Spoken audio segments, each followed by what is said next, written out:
Good afternoon বন্ধুরা। আজকে দেখো আমরা দুপুরবেলা খাওয়া দাওয়া করে শুরু হয়ে গেছি পিঠে তৈরি করতে, আমি আর সোমা করে।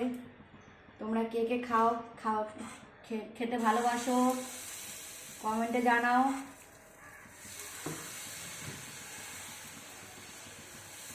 এই পিঠেটার নাম কি তোমরা কমেন্টে জানিও। আমি আর সোমা এই পিঠেটার নাম জানি না।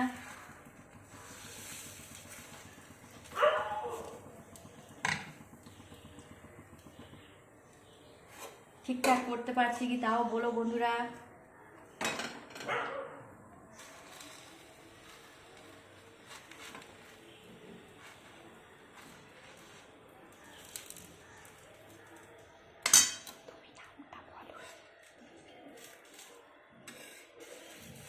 বন্ধুরা তোমরা জানিও কিন্তু অবশ্যই কমেন্টে যে পিঠেটার নাম কি।